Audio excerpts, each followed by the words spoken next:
everyone. Welcome to another episode of the M&A Mastermind podcast.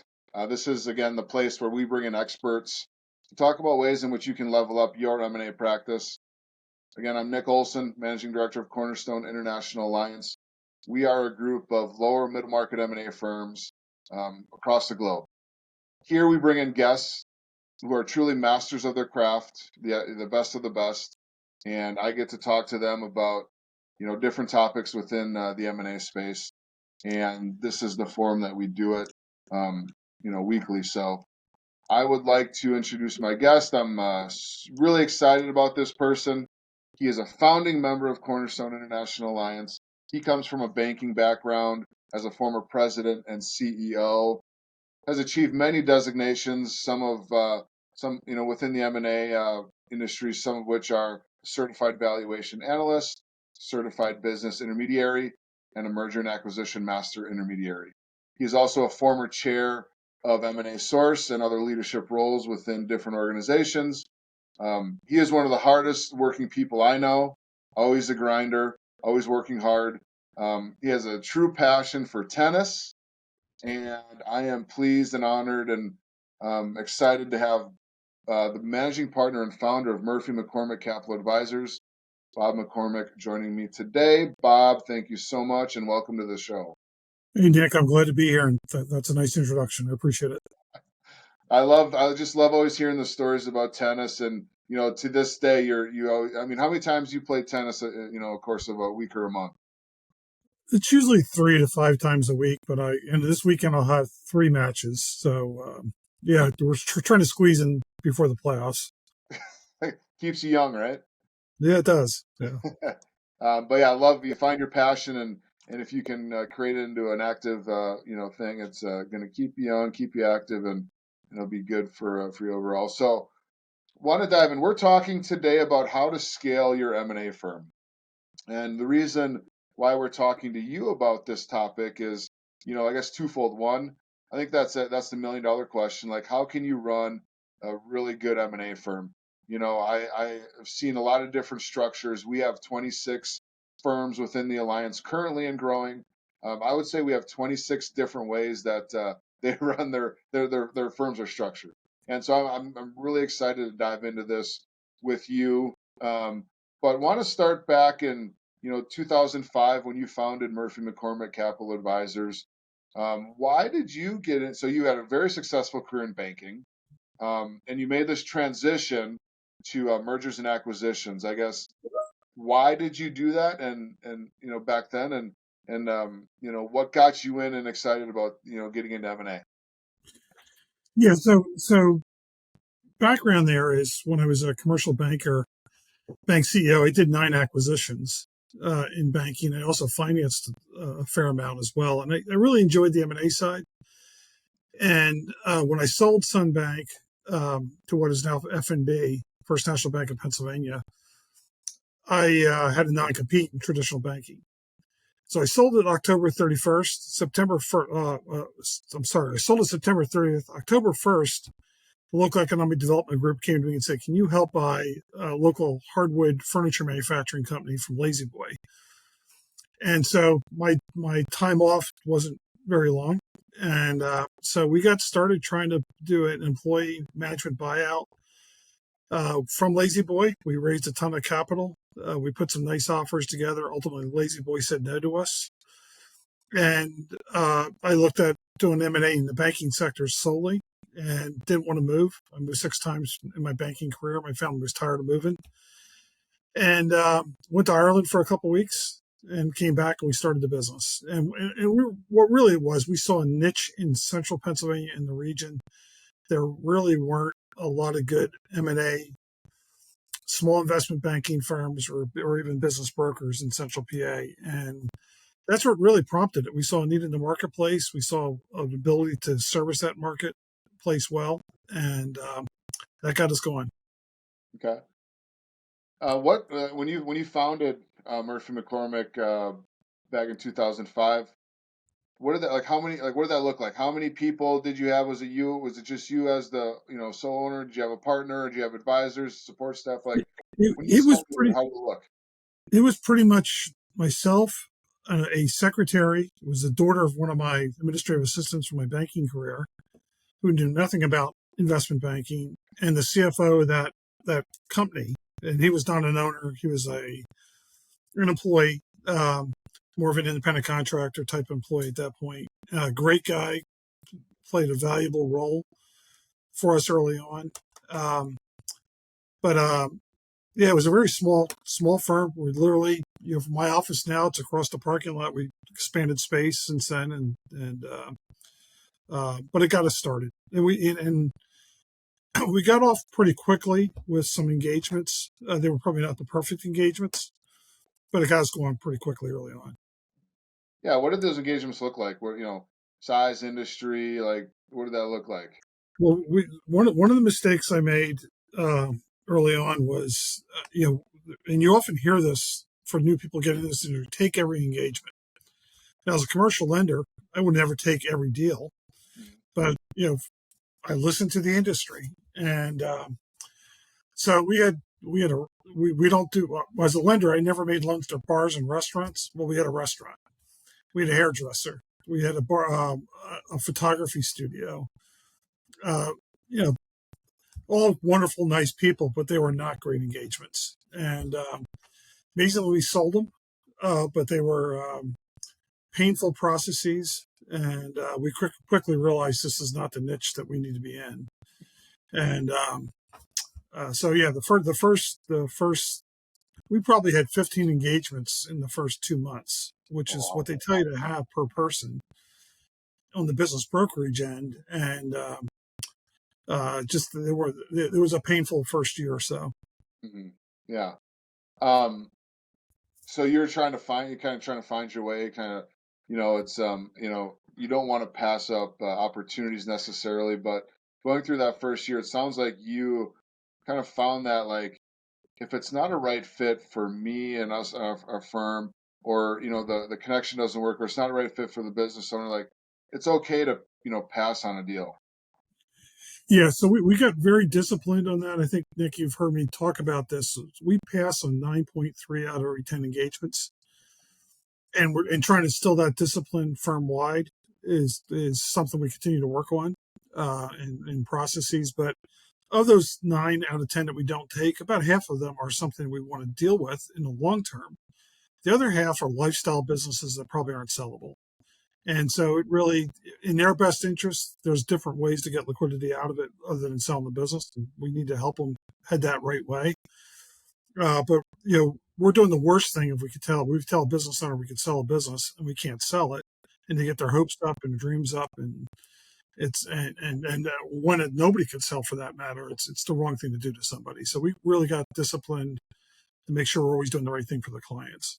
Yeah, I was just you put words in my mouth. I was saying not that it's the right necessarily fit for you, but you want to make sure that it's the right fit for the client and they're going to get the best outcome.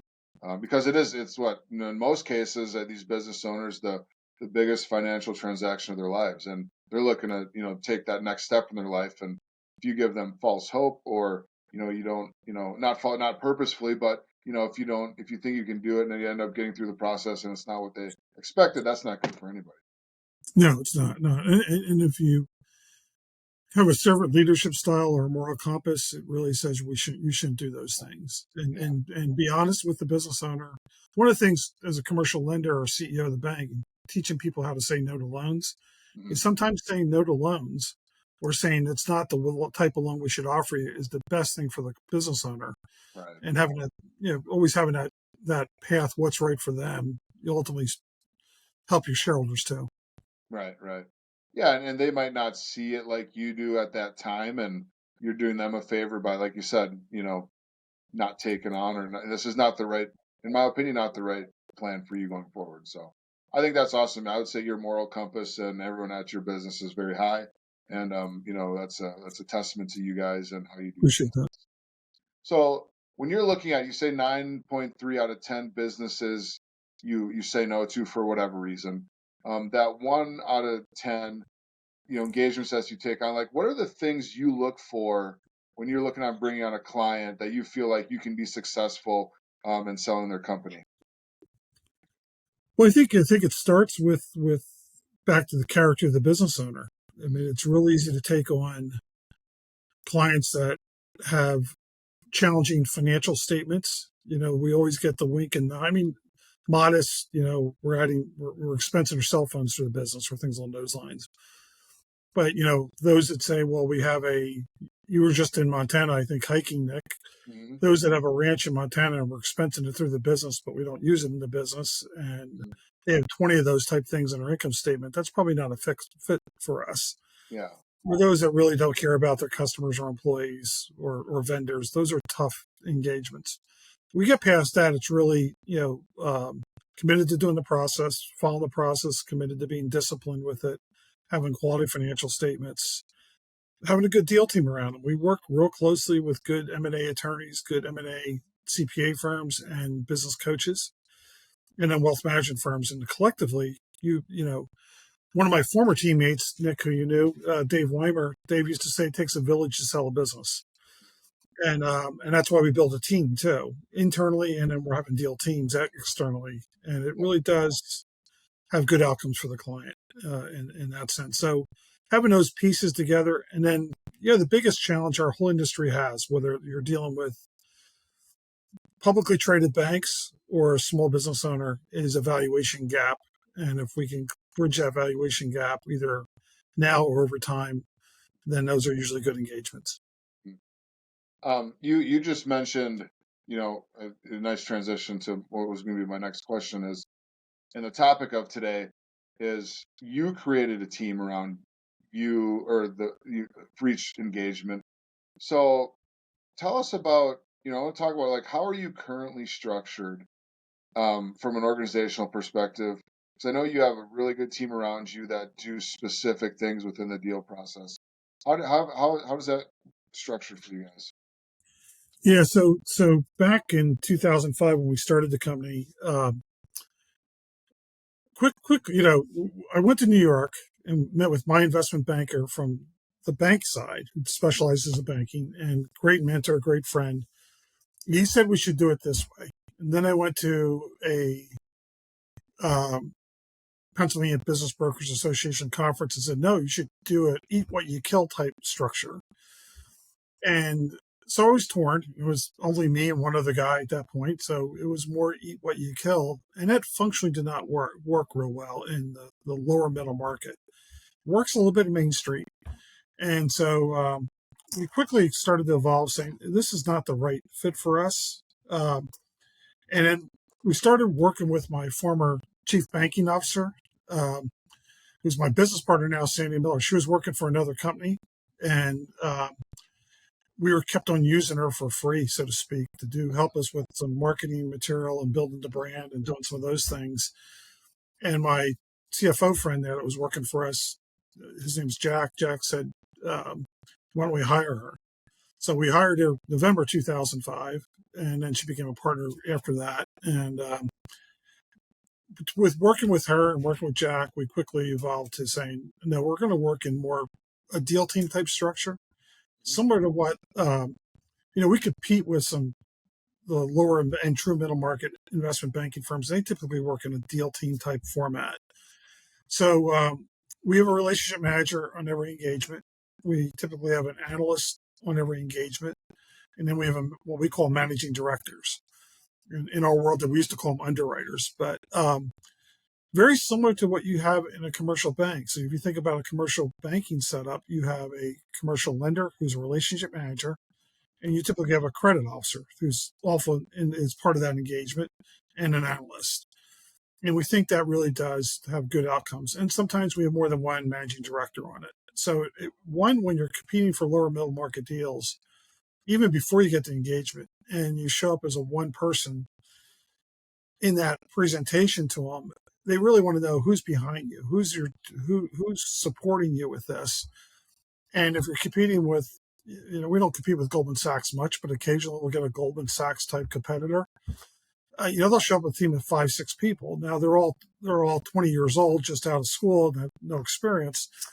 But it does say there's some depth to that team, depth to that organization, and we really try to present ourselves that way.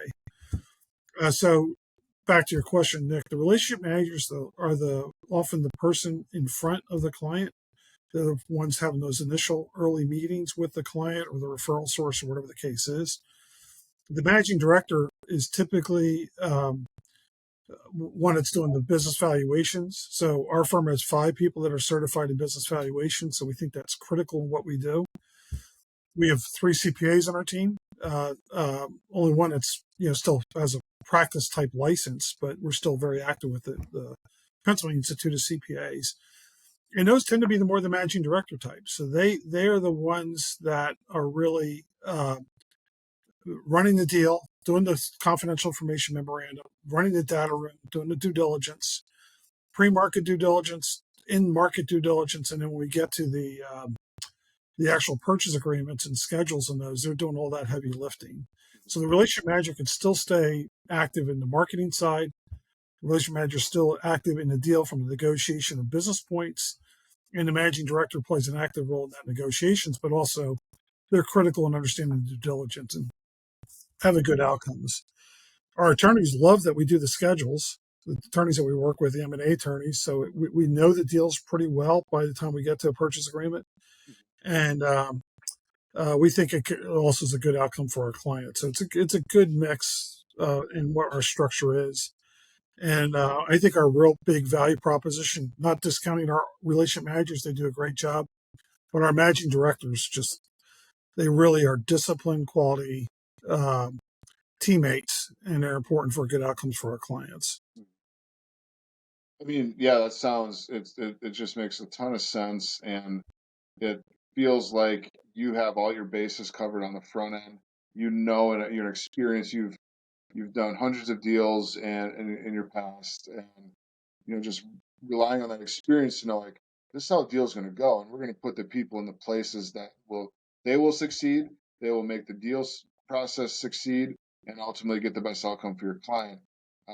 So yeah, I think that just makes a ton of sense as to how Yeah, and Nick, working as a team too, you get to bounce ideas off each other. So we do a fair amount of tax analysis on deals, so we really try to understand the tax structures of deals and help our clients understand it. Sometimes those are kind of brainstorming sessions, and if you try to do it yourself, you're always going to have the answer you want to have. But it's always good to have those other people involved in the relationship and having a team to bounce things off of. And most of these deals are has some complexity to it, whether it's taxes or net working capital or F reorgs or something along those lines. And having a group of people that are, have lifelong learning commitment, which our MDs and relationship managers do, and willing to learn and continue to grow that way, it's a good thing to have. you're a long time lifelong learning commitment. I like that term. But what do you guys as an organization provide for your team to continue to stay hungry and learn and be on top of their game? Well, a few things. One, we kind of expect all our relationship managers, MDs, analysts to actively participate in M&A source. And I'm past chair, so there's probably a little bias there, but certainly taking the quality classes at the conferences, doing the online classes. We pay 100% of it. We don't ask anybody on our team.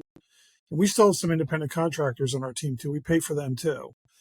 And it's 100% everything, hotel rooms, flights, the classes, but we expect them to go to the classes and bring back the knowledge. We do an awful lot of, we pay for the NACFA certifications, the PICPA, AICPA type things. So we're, I forget the number, but it was, thousands of dollars we had in education related costs for the team. So we kind of expect that they expect me too, because they'll get even outside of M&A, just it may seem like a dumb thing, but like Microsoft Office have so many great things now with some of the things they're doing. Yep. Just how to take notes within teams or, some of the crazy stuff, but they'll get a YouTube video from me on Teams saying, "Hey, pay attention to this," or, just 1202 TAC, how to use 1202 or, what's a 330H10. And I'm sure I drive them nuts, but it's, the expectation is they're going to use this and know this. Yeah, yeah. Well, and so to me, you guys paying, for them, and that's a commitment from a firm level on, the team you have. And so what is I mean, you have, you got some young talent, you got, kind of a good mix of age and people in different spots in their careers. Like when you're creating this team, is there a mindset like your expectation is that they're in it for the long haul. We're going to invest in them. We hope they're with us for many years to come, and create an opportunity for them to continue to grow within your firm and do more better things. Like, is that kind of your mindset? Yeah, it certainly is. And whether it's Sandy and I as partners or many of our peers in the Cornerstone Alliance. I mean, we got some younger owners in Cornerstone Alliance, but they're quickly going to be older owners at some point too. And it's amazing when I see some of my guys that work for me in banking that they have gray hair sometimes. But anyways, where I was going with that comment is our expectation is that we're building a younger team and we're going to invest in that younger team, and we're going to expect them to continue to grow and be committed. We expect them to be committed to the education, lifelong learning. That was one of the core values, and we're also expect them. We make investments in our clients that sometimes take 5 to 6 years to reap a reward, and often we're not getting paid at all. We expect them to do the same thing, and if you're 27 years old, you certainly have a lifeline that can do that. Yeah. So they know if they just spend a lot of time with a client, it's going to be 3 to 5 years before that closes. Mm-hmm. If they're going to be looking to leave the company in a year, they're not going to get that yield. So we very much believe in that commitment. And like you said, we got 3 younger guys in the team. Seriously, I tell them 1, 2, 3 of them are going to own the company someday, or be in a leadership role inside the company. And we're trying to, not just build their technical skills, certainly trying to build their people skills, but also to think like an owner too. Yeah. What now? Uh, Two questions. Here, first question is: so you said you had a couple of 1099s. So like now moving forward, is it the model to have kind of like W-2s type of employees where they got a Yeah, we salary? made that commitment a few years ago to move to employees. Somebody asked me what I would do differently if I started the firm all over again, and it would have been 100% employees. Yeah. There's a whole lot of reasons for that. One, back to lifelong commitment and sticking with the firm, they're more likely to be sticky. Yep. 2, we do a lot of work in the wealth management space, and I know Mike Mensch does, one of our peers in CIA does a lot in the insurance space. Those that are employee-based companies in insurance and wealth management space versus independent contractors tend to have a higher valuation. 100% of our CIA members and peers in the M&A world are going to they're going to either sell their business, they're going to go out of business, they're going to have 100% are going to have a succession plan. We preach that to our clients, but we got to be doing the same thing ourselves. So if I'm going to transfer the ownership of my company to one of the younger guys at some point, I want something to transfer. Yeah. And so if I have a team of 20 independent contractors running all over the place doing what they want to do, 1, it's hard to build a brand. 2, it's really difficult to maintain the integrity, the core values that you want to have in the value proposition when sometimes they're going off half cocked somewhere, I hate to say. So, employees do foster the ability to build that brand. It does cost more money. So you're paying payroll taxes, typically your 401ks and health insurance and all those type things, but it's an investment in the company. And so the few, it's a couple that we have as independent contractors anymore are really twofold. They're from an age perspective, they don't need the health benefits, they don't need the 401k, and they're getting closer to retirement. And the only other place we do an independent contractor piece is with Main Street. We don't typically do Main Street deals. We have a tough time referring them anywhere. So we opted to say, well, we're going to do that Main Street business defensively. And the person that's run it is a great addition to our firm. He's a CPA himself. I've known him for 30 years. And he does Main Street in such a disciplined way, with help from the W-2 employees. But he does a great job with that. So that's why we opted to do that in that case. It's not a business we want to be in. And he's at a point in his career, too. He doesn't need the health benefits or the 401k. Yeah. So you mentioned Mike mentioned and his group, they have an employee model as well.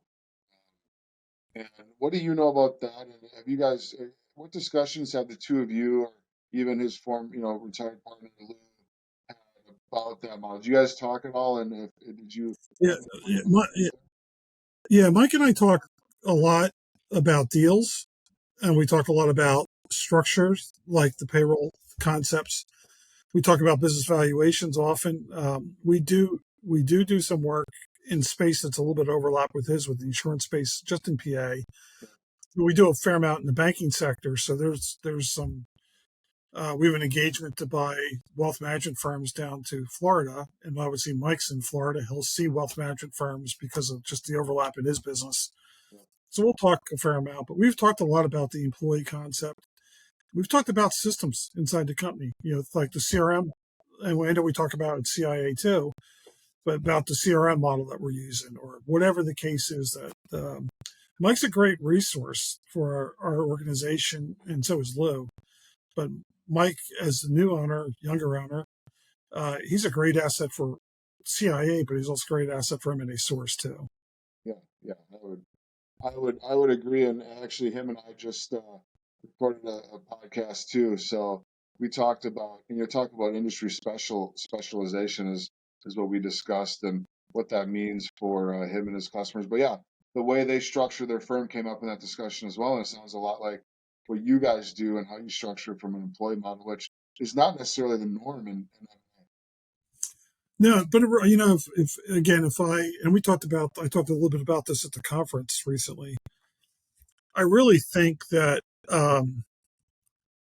like I said, if I was doing it all over again, I would have done it that way right from the beginning. It does take more capital investment because you're paying salaries where you're probably not going to see a return for 18 or 24 months. But it is the best thing for our clients if you start with the client first, and it's the best thing for the owners and for them in the long term too. And I mentioned like wealth management firms that are the independent contractor model. You look at law firms, some law firms are employees and some are just a collection of attorneys. In Pennsylvania, at least, you can't have a non-compete as an attorney. So, those clients are going to run out the door. If you're investing in clients in the long term, you don't want somebody taking them with you either. Right. Absolutely. I posed this question recently to another CIA member, but I mentioned at the introduction of today's discussion, in the M&A world, lower middle market specifically, a lot of different structures. We got some amazing solo practitioners, Jim and Larry and others. We have you and Scott and Mike and Al, who are probably upwards of that 15-ish, 20 range of people within their organization, and then everybody in between. Why do you think, in your opinion, Bob, why does that work for all different types of structures? Like, how does working in M&A, structure differently? They all do it differently, but it's successful. Yeah, I would say we got some great examples within Cornerstone, though. Jim Right. and Larry are great examples of one or maybe one and a half, two people Yep. type firms, and that's a decision to be made.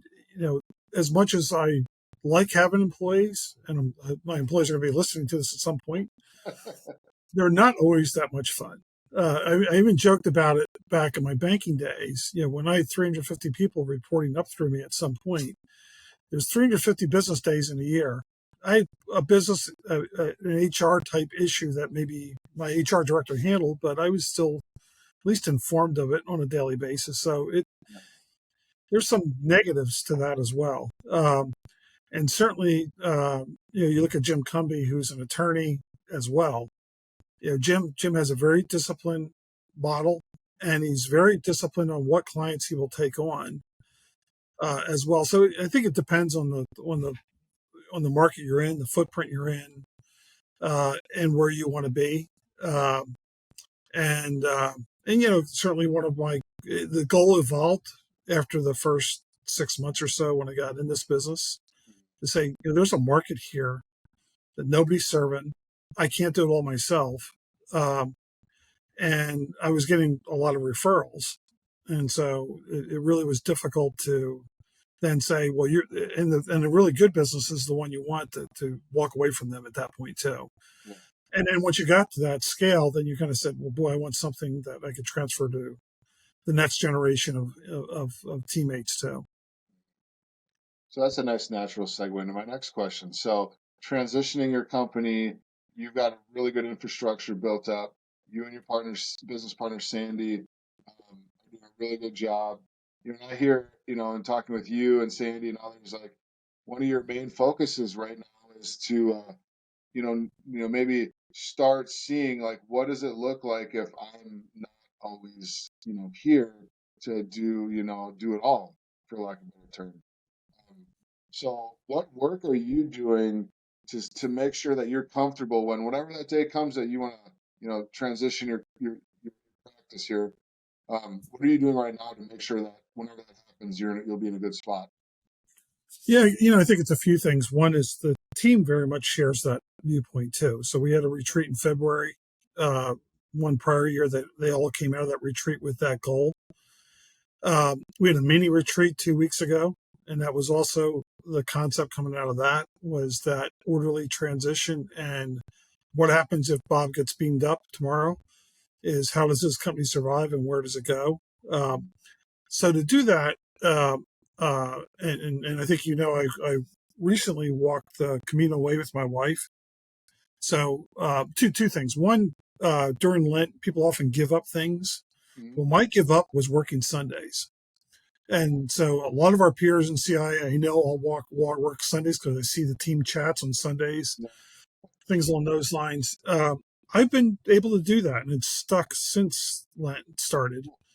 The second piece is my wife and I walked the Camino Way in July, and I would say at the time it was painful. Now, probably in hindsight, it was enjoyable. But there's no way I could have taken phone calls, dealt with emails, or anything along that trip.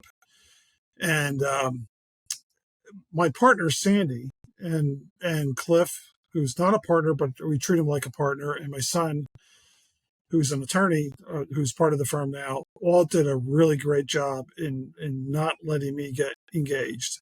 Yeah. And we had a client. We closed the transaction recently, but Sandy and mostly Sandy did a fabulous job of not even letting me know there were issues to deal with. So I come back and it's on a glide path to closing, and it was a pretty significant deal for us. So they've done a great job in doing that, and we've all trying to take an approach not just for owners, Yep. but if you go on vacation, we're not going to bother you. Yeah. And or if you have a family event, we're not going to bother you. And we expect I used to coach tennis as well, so I used to be able to sneak out like at 3 o'clock and coach tennis and come back at 6 or 7 o'clock at night. But I worked late then. Now the goal, if I did that, would be I wouldn't have to come back. So it's not there yet. It's still a work in process. We continue to work on that, but it's the goal that whether it's myself or anybody else in the team, that we have a team that we can rely on and don't have to be there every day of the week, every moment of the day. So when you're hiking in the mountains in Spain and enjoying all that came with that, like your mindset, did you catch yourself like wondering, thinking like, I wonder what's going on back in Pennsylvania with all these deals, or were you like mentally like, I'm gonna, enjoy this vacation for what it is? I think there was very little moments of what's going on with the company during the walk part of it. Yeah. The Camino Way is supposed to be a spiritual walk, and it was. So there were certainly moments that you were doing things like praying and things along those lines. Mm. There were also moments, and be careful how I say it, but I went from like, oh, another mountain to another something mountain, and will this mountain never end type of thing, and Yeah. and so it was just that brutality of that walk. We walked 25 miles one day, Wow. and so that you didn't have the desire to even think about anything other than get somewhere where you can take your shoes off, get a hot shower, and eat Yeah. something and have a cold beer. So the one thing I would say though about walking the Camino, and you've done that, you just recently did a hike yourself, is Yeah. those up and down mountains. It's a lot like the M&A world, Mhm. in the individual deal, and also in the sense of the industry itself and the business itself. You're climbing those mountains, or you're ever going to get there. And then you get to the peak of the mountain and you see a valley. You think, oh, great, it's a valley coming up. But once you go down that valley, you're going to have another mountain you're going to have to climb. So, I didn't figure that out till like day 3.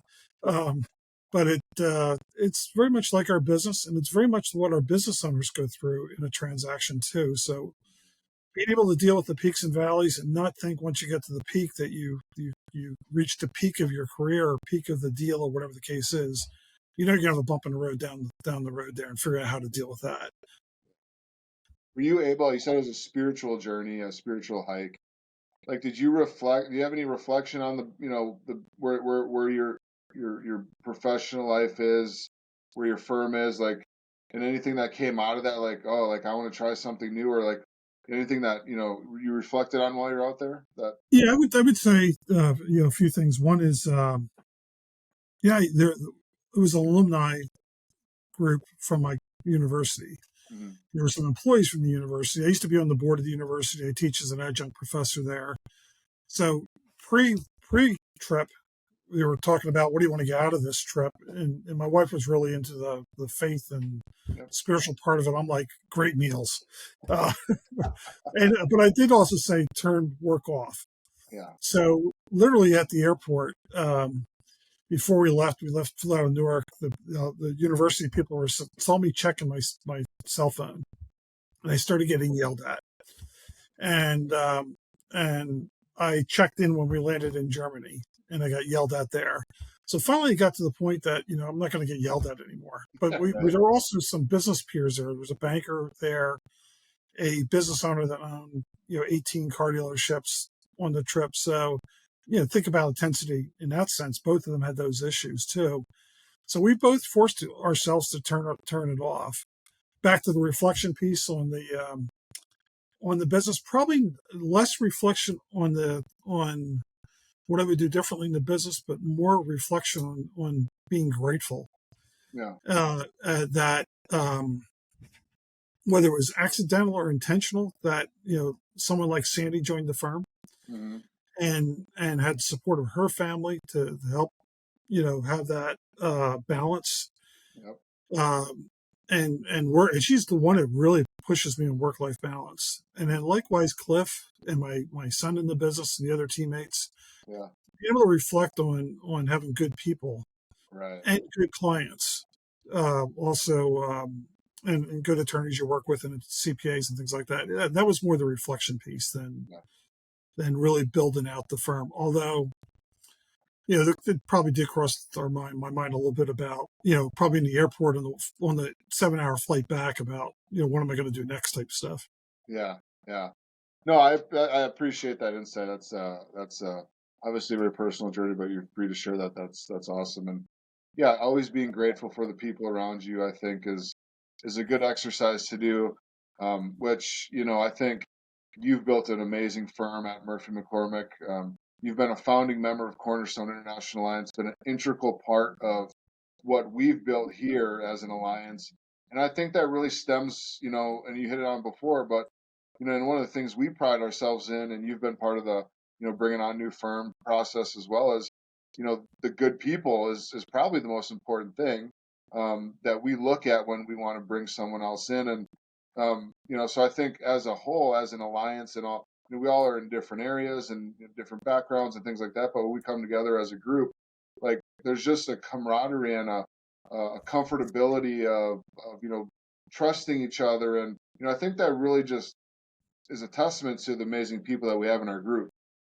Then, Nick, I would echo that. I was in reflecting on today.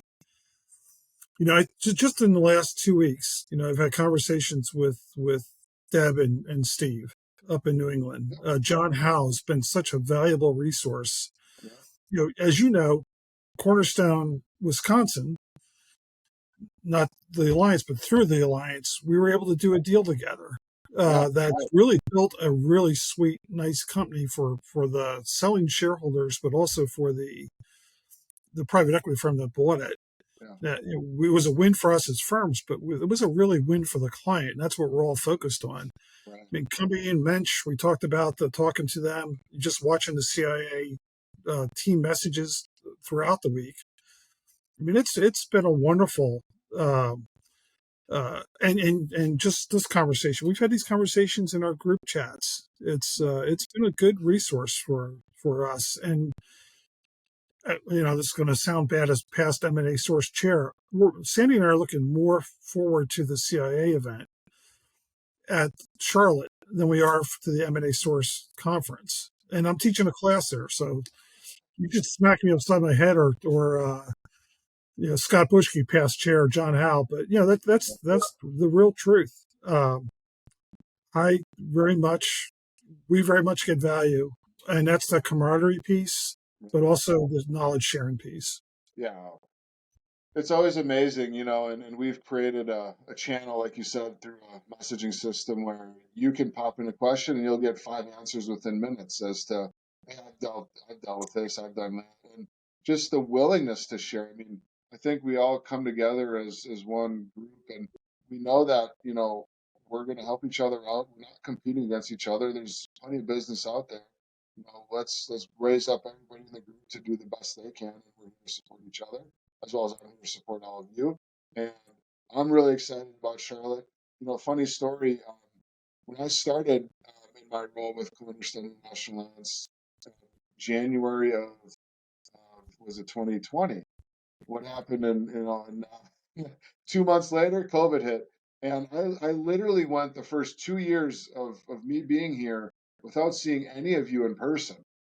And so the first time we got together in person was Houston, which would have been was that 21, fall of It was 20, 21, yeah. excuse me, and just being able, like, we're talking on in a video conference right now, and for the first time we saw each other in person, it's like, oh my gosh, we are all real, and give each other handshakes, hugs, and seeing each other for the first time, and that just right there was amazing. And I'm really looking forward to. We've had great conferences since, 4 or 5 since, and I'm looking forward to also getting together in Charlotte and recreating that magic that happens in those conferences inevitably, because we have such a great group together that just talks about it, and brings. I think our goal is you're walking away from that conference with 2, 3, 4, 5 things, that takeaways that you can go and implement back into your practice tomorrow. And so that's really what we design all of our conversations around. Yeah, funny story, Nick, about seeing you for the first time live is Oh boy. I was shocked about how tall you were. If you remember, I knew you were a great baseball player in college and things along those lines, but it was Yeah. like, boy, yeah. I think I even joked about you doing sit-ups or something one time on a chat like this, and yeah, I'm not going to mess with Nick. He's like 5 inches taller than me. Well, funny story there. I thought the same exact thing with your one of your employees, Jack Schrader. Yeah, Saw him in Orlando, and I'm like, you are taller than I thought you were too. He's taller than me. yeah. And Jack's a great example of building a firm. Jack played tennis for me in high school. Yep. And on the bus going to tennis matches, he started getting the bug about finance. Went to Yeah. USC, did a great job, graduated in 3 years. And then he interned with us, and we decided to hire him. And he's working remote for us out of San Francisco, and which is hard for us at times. But we he just got a CVA. He's going to have his AMI soon. But uh, he's been a great addition. Yeah, I've had the pleasure of working with Jack too, and just to see like everything that he's doing at such a short amount of time, all the things he's been. I mean, it's amazing. I think you got a good one there. Yeah. Let's not tell Jack to watch this episode. No, he'll be listening to this. Won't be able to fit his head through the door, right? Yeah.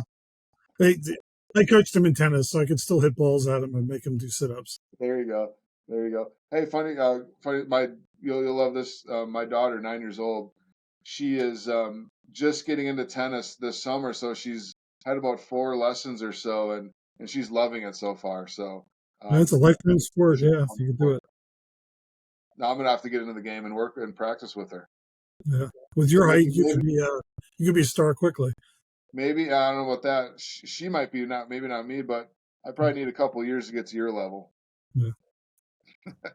Um, Bob, I got one last question. I really appreciate the time. Um, when you look and reflect back at, the years that so 2005, that's almost 20 years that Murphy McCormack has been in business. What advice would you give yourself of 20 years ago, getting into this industry, and what might you wanted to have known back then that you know now? I think I would have done two things. One is probably taken the advice of the true lower middle market firms and even the middle market firms and building an employee model versus an independent contractor model. Mm-hmm. Be very disciplined on saying no Yep. on the very small ones that are lifestyle businesses and not sellable. Yep. And I would have invested more. So, I invested a lot. So, that model wasn't working. So I would make loans. But I think the better way to do it would have been just put the capital in and say, we're going to lose money for the first 2 years, just like many small businesses, and say we're investing in the future for our customers and for our employees, and be okay with that as long as we're building a brand and building processes the right way. And instead of thinking, well, I'm going to sell that hairdresser and get a $15,000 fee. It's the amount of time you spend trying to sell a hairdresser to get a $15,000 fee. You could have been spending on 5 or 6 lower middle market deals and building them for the long term for $500,000 fees. Yeah. So it just a little bit more discipline on that front. But you're really kind of deciding who you want to be. We coach our clients on it. Yeah. We don't coach ourselves sometimes. Well, and I feel like we've talked a lot about that as a group about what that looks like, and you want to have a runway of, I guess there's no runway long enough, I guess, but you want to be in a position, like you said, like we teach our clients, that whenever you're ready, whatever that might be, that you have that succession plan, what that might be the best for you. And so we constantly talk about that, and that's an ever evolving conversation. And you got the ups and downs of that. And I think you're doing a really good job with setting up Murphy McCormack for future success whenever you do decide to enjoy retirement and then what that might look like. But, I'm really excited about the conversation we had. You gave us great insights as to how to kind of the blueprint as to what worked for you guys. But I think that model can work for a lot of firms. And the success you've had is unquestionable, major success over the course of your entire career. I know we've collected statistics over the last couple of years on your number of deals done and enterprise value, and you're always right at the top of that list for our group. And 1.3 billion enterprise value last year as a group is pretty good, and you played a huge role to that. Want to thank you, Bob, for all that you've done for me and for Cornerstone. Where we are today, you being a founding board member. It's been amazing to the group that we've created here, and that's a true testament to your input. I consider you a friend and a mentor for me within this industry, and a go-to person when I have questions. And so thank you for joining me today, and thank you for all that you do for us. Hey, Nick, the CIA itself has been a great resource, but you've been a great resource. And I hope Scott Bushke's hearing that as well. But, how many times during the week? It's usually once or twice a week I'm reaching out to you for something. Mm-hmm. And you've been a great resource for myself and my team. And I know you've been for others in the group, too. And literally when we were in Tampa, Nick, a bunch of us were talking about that on the side. Probably it was our 5th drink, but still we were bragging about you. the Yeah. truth comes out, right? Yes, it does. Yep. Oh no, I Yep. appreciate that, Bob. Thank you. That means a lot, and I do this for you guys, and I know we got a great group here, so really appreciate the time.